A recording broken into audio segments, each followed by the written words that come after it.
이미 이 선언에 동참하는 기업들의 제품만 사겠다는 글로벌 기업들이 이제 있습니다. 대표적으로 애플 같은 경우도 한국의 공급사들한테 이 아리백에 동참할 거를 요구 조건으로 내걸고 있어요. 비시장 전략이 어떤 사회적 가치를 추구하는 일이 이제는 그냥 기업의 생존 영역으로 넘어온 거죠. 왜냐하면 물건을 팔아야 되는데 가장 중요한 납품처가 아리백을 요구한다. 그러면 거기에 이제 맞춰야 되는 상황인 거죠. 그래서 이걸 실천하지 않으면 이제 물건이 팔리지 않는 상황이 이제 된 겁니다.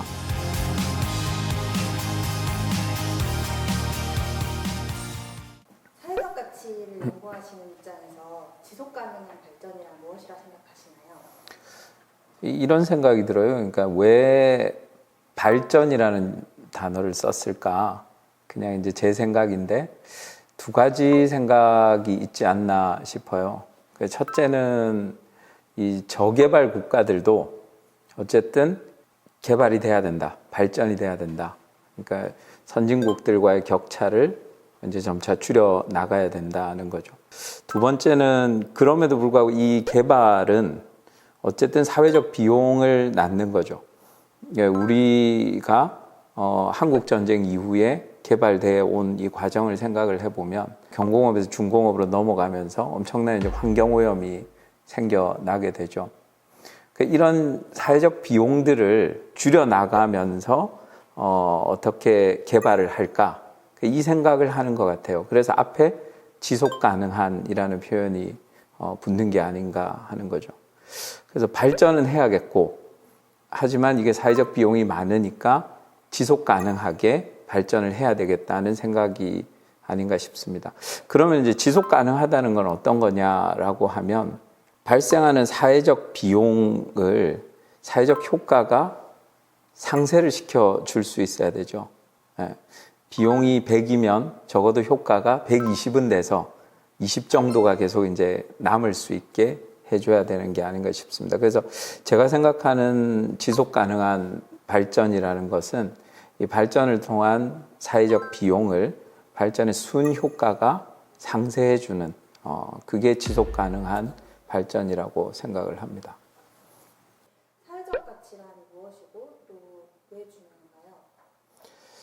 중요한가요? 사회적 가치를 얼마나 이제 넓게 정의하느냐, 또 뭐 좁게 정의하느냐에 따라서 정의는 이제 완전히 달라질 것 같아요. 예를 들면 사회적 가치를 경제적 가치에 대비되는 개념으로 넓게 정의한다고 치면 노동의 가치, 또 소유의 가치, 교환의 가치 같은 전통적인 경제적 가치가 아닌 다른 것들이 이제 사회적 가치가 되는 거죠. 즉 돈으로 사기 힘든 것들이 사회적 가치라고 이제 불릴 수가 있겠죠. 예를 들어서 드론을 생각해 보면 불과 몇 년 전에만 해도 이제 드론 회사들이 생겨날 때는 어떻게 하면 싸게 좋은 품질의 드론을 만들어 팔까가 제일 우선이었어요. 예전에는 싸게 만들어서 좋은 품질을 싸게 만들어서 이제 파는 게 제일 핵심이었는데 지금은 이제 그 공식이 통하지가 않는 거예요. 그러면 지금 살아남는 드론 회사들은 이 드론을 가지고 당신의 삶을 어떻게 바꿀 수 있는지, 당신의 삶에 뭐가 좋은지, 친구들과 무슨 일을 할 수 있고, 가족들과 무슨 일을 할 수 있고, 당신의 비즈니스에 뭐가 좋은지를 스토리를 만들 수 있어야 드론이 팔리는 거죠. 그게 어떻게 보면 노동의 가치나 또 교환의 가치, 또 이 소유의 가치랑은 좀 다른 이제 사회적 가치가 중요해진 부분인 것 같아요. 근데 이거는 사회적 가치를 굉장히 이제 넓게 정의하는 거고요. 이런 정의를 가만히 놓고 보면 그건 역시 소비자 효용의 한 부분이라고 생각이 돼요. 어쨌든 돈을 낸 만큼 그런 효용을 이제 얻을 수가 있는 거니까요. 저는 좀 이 사회적 가치라는 거는 좁게 정의가 돼야 되지 않나. 그런 방금 얘기한 소비자의 효용 부분을 좀 제외하고 진짜 돈으로 사기 어려운 부분. 그래서 제가 정의하는 거는 구조적인 사회 문제를 해결한 성과를 사회적 가치로 봐야 하지 않을까 싶습니다. 이 사회적 가치는 왜 기업의 경영 전략이 되었을까요? 불과 이제 몇 년 전만 해도 그 사회적 가치를 추구한다는 거를 이렇게 경영 전략 쪽에서는 비시장 전략이라고 불렀어요. 그 시장 전략이라고 하면은 이제 소비자들한테 어떤 가치를 제공할까 이런 거예요. 시장에서. 이에 대비되는 이제 비시장 전략 같은 경우는 소비자 외의 이해관계자가 보면은 지역 커뮤니티가 있고 또 시민단체가 있고 정부가 있죠. 그러니까 이들에게 어떤 가치를 제공할까 하는 부분이 이제 비시장 전략이었습니다. 이를 통해서 기업의 생존의 당위성을 이제 높일 수 있는 거죠. 근데 이제 불과 몇 년 사이에 이 업계에서 일하는 저 역시도 놀랄 만큼 아주 큰 변화들이 이제 일어나고 있어요. 그 예를 들면 대표적으로 최근 몇 년 사이에도 다보스 포럼, 그러니까 이 월드 이코노믹 포럼 같은 데서 이제 이해관계자 자본주의로의 변화를 얘기하는 그 다보스 매니페스토를 수정해서 이제 발표를 하기도 했고, 그리고 그 글로벌 탑 기업들이 이제 모여서 회의를 하는 비즈니스 라운드테이블에서도 글로벌 탑 기업들이 이제 주주 자본주의에서 이해관계자 자본주의로의 변화를 또 얘기를 했고요. 세계 최대 투자 은행인 이제 블랙락이라는 곳에 이제 회장도 이 본인들이 투자한 기업에 이제 보내는 서한에 사회적 가치를 추구하는 거의 중요성을 얘기를 했죠. 그 실제로 이런 선언들이 수출이 중요한 우리 기업들한테 굉장히 많은 영향을 미치고 있어요. 제일 대표적인 게 RE100이라고 해서 리가 붙잖아요. RE100. 이게 이제 30년 안에 재생에너지 100%로 모든 그 생산을 하겠다는 선언이에요. 굉장히 힘든 일이죠. 그런데 이미 이 선언에 동참하는 기업들의 제품만 사겠다는 글로벌 기업들이 이제 있습니다. 대표적으로 애플 같은 경우도 한국의 공급사들한테 이 RE100에 동참할 거를 이제 요구 조건으로 내걸고 있어요. 그래서 뭐 예를 들면 SK 하이닉스 같은 곳이 이제 RE100 선언을 하기도 했고요. 그래서 이 과정을 보면은 불과 몇 년 전까지만 해도 비시장 전략이었던 이 사회적 가치를 추구하는 일이 이제는 그냥 기업의 생존 영역으로 넘어온 거죠. 왜냐하면 물건을 팔아야 되는데 가장 중요한 납품처가 RE100을 요구한다. 그러면 거기에 이제 맞춰야 되는 상황인 거죠. 그래서 이걸 실천하지 않으면 이제 물건이 팔리지 않는 상황이 이제 된 겁니다. 물론 이거에 대한 그 비판은 있어요. 그러니까 서구, 특히 이제 유럽 같은 경우는 환경에 대한 규제가 옛날부터 심했고 환경에 대한 투자도 유럽 기업들이 많이 해왔기 때문에 이들 선진 기업들이 이제 본인들의 기득권을 유지하기 위해서 이런 RE100 선언 같은 거를 활용한다고도 하죠. 그러니까 물론 그런 비판도 이제 있겠습니다만, 저는 좀 더 넓게 봐야 된다고 생각을 해요. 이 일부 기득권을 가진 기업들 때문에 이 전 세계적인 추세가 만들어지는 건 아니에요.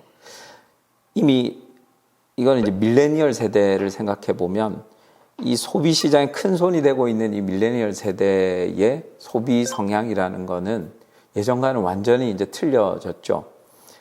그 이전 세대가 열광했던 아주 유명한 브랜드라든지 그런 게 중요한 게 아니라 그것보다는 제품의 스토리, 또 제품의 사회적 가치를 중요하게 여긴다는 겁니다. 그러니까 이런 변화가 저는 다음 세대까지도 충분히 이어질 거라고 생각을 해요. 그래서 사회적 가치를 추구한다는 것은 지금 당장의 그 물품 공급을 위해서 해야 되는 이 전략이라기보다는 아주 장기적으로 다음 세대, 그 다음 세대까지 이어지는 이 기업의 생존을 걱정해야 되는 그런 문제라고 봅니다. 그렇다 보니까 이게 사회적 가치가 이제 기업 경영에 또 경영 전략에 매우 중요한 부분이 된 것 같습니다. 사회적 가치 관련하여 제도와 동향들은 어떤가요? 이번 정부 들어서 특히나 이제 적극적으로 정부가 사회적 가치 추구를 하고 있는데요. 제일 대표적인 게 이제 공공기관의 평가에 사회적 가치가 이제 중요한 항목으로 이제 반영이 된 겁니다. 그리고 이제 사회적 가치와 관련된 기본법들, 그리고 사회적 경제와 관련된 기본법들이 이제 통과되기를 기다리고 있고, 그리고 이 법들은 사회적 경제 조직의 물건을 공공기관이나 민간이 이제 구매를 하도록 그런 것들을 이제 요구하고 있죠. 주로 이 사회적 경제를 지원하는 제도의 법안들은 사회적 경제 조직들에게 어떤 혜택을 줄까에 초점이 맞춰져 있어요. 그리고 정부가 주도해서 이 제도를 만들다 보니까 그거에 강제 조항을 두는 거죠. 공공기관은 그렇게 구매를 해야 된다. 그게 경영평가에 반영이 된다. 그러면 이제 공공기관 입장에서는 사지 않을 수가 없는 거죠. 근데 생각을 해보시면 이 사회적 경제라는 거에 지금 우리가 사회적 경제 조직이라고 부르는 이 조직은 하나의 작은 주체일 뿐입니다. 사회적 경제라는 거는 정말 이 생활 속에서 사회적 경제가 일어나야 되는 거죠. 제가 사회적 경제스러운 소비를 해야 되는 거고, 팀장님도 그런 소비를 해야 되는 거죠. 근데 이거는 사회적 경제 조직이 얼마나 이 제도를 통해서 수혜를 받느냐와는 무관한 얘기인 겁니다. 그래서 저는 지금의 이런 제도화 과정이 굉장히 또 하나의 기회일 수는 있지만, 오히려 사회적 경제라는 거를 너무 좁게 만들고 사회적 가치라는 거를 너무 특정 집단에 유리하도록 가져가는 게 아닌가 하는 그런 생각입니다. 요즘 코로나19 이후로 사회적 가치의 중요성이 더욱 극대화되고 있는데요. 기업에 미치는 영향들은 어떤 게 있을까요? 기업이 그동안 고민하지 않았던 이 사회 안전망에 대한 고민을 하게 된 것 같아요. 근데 여기서 중요한 게 이제 사회 안전망인데, 학생들이 그 도시락을 사러 나와야 되는데 사러 나올 수가 없는 거예요. 그럼 이제 학생들을 찾아 나가야 되겠죠? 근데 배달을 해줄 수도 없어요. 왜냐하면 이미 코로나19로 망이 다 끊겨버렸기 때문에. 이 순간에 이 기업은 어떻게 움직여야 되는가 하는 거죠. 그래서 저희 그 SK에서 했던 일이, 일단 그 대구 지역에 할 수 있는 분들은 손을 좀 들어달라. 그랬더니 우리가 도시락을 만들겠다. 우리가 배달을 할 수 있다. 그리고 우리가 학생들을 모을 수 있다. 그러면은 같이 한번 우리는 만들고 이분은 배달하고 이분은 학생들을 모으고 이 작업을 해보자. 그래서 그 대구 지역에 이제 결식 아동들한테 도시락을 긴급하게 그렇게 공급한 예가 있죠.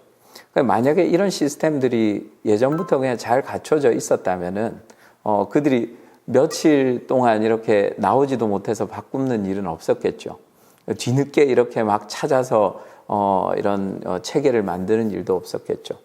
그래서 기업이 단순히 이제 호황기에 돈 벌던 생각이 아니라 갑작스럽게 생긴 상황에서도 우리가 어떻게 대처해야 되는 이런 위기관리 부분도 생각하게 된 거고, 더 나가서 이게 다 부익부 빈익빈이니까 더 어려운 층들은 더 빨리 시장에서 탈락을 하니 그들을 다시 우리 영역으로 끌어들이는 그 고민들을 하게 된 것 같아요. 그러다 보니 생각이 사회 안전망까지 이제 퍼지게 된 거죠. 그래서 예를 들면 SK 같은 기업은 이제 CEO 레벨에서 사회 안전망을 논의하는 자리가 생겼어요. 그래서 이제 CEO들 모임에서 회의 마지막에는 항상 사회 안전망에 대한 계획을 다루고 그런 회의를 이 코로나19가 심각할 때는 했었습니다. 비즈니스에도 일종의 레벨은 있다고 보는데, 이걸 레벨이라고 표현할 수도 있을 것 같고 혹은 품격이라고 저는 표현을 하고 싶은데요. 어떻게 보면은 소중한 일이기는 하지만 제일 낮은 단계 품격이 내가 물건을 팔 테니까 너희는 사줘 하고 BOP 시장에 가서 장사를 하는 겁니다. 기존에는 그런 제품이 BOP 시장에 없었기 때문에 피라미드의 가장 낮은 곳에 있는 저소득층들이 본인들도 그런 소비를 하고 싶은데 이제 물건을 살 수 없었으니까 아주 반기겠죠. 근데 저는 이게 이제 가장 낮은 단계라고 이제 생각을 하고 있고요.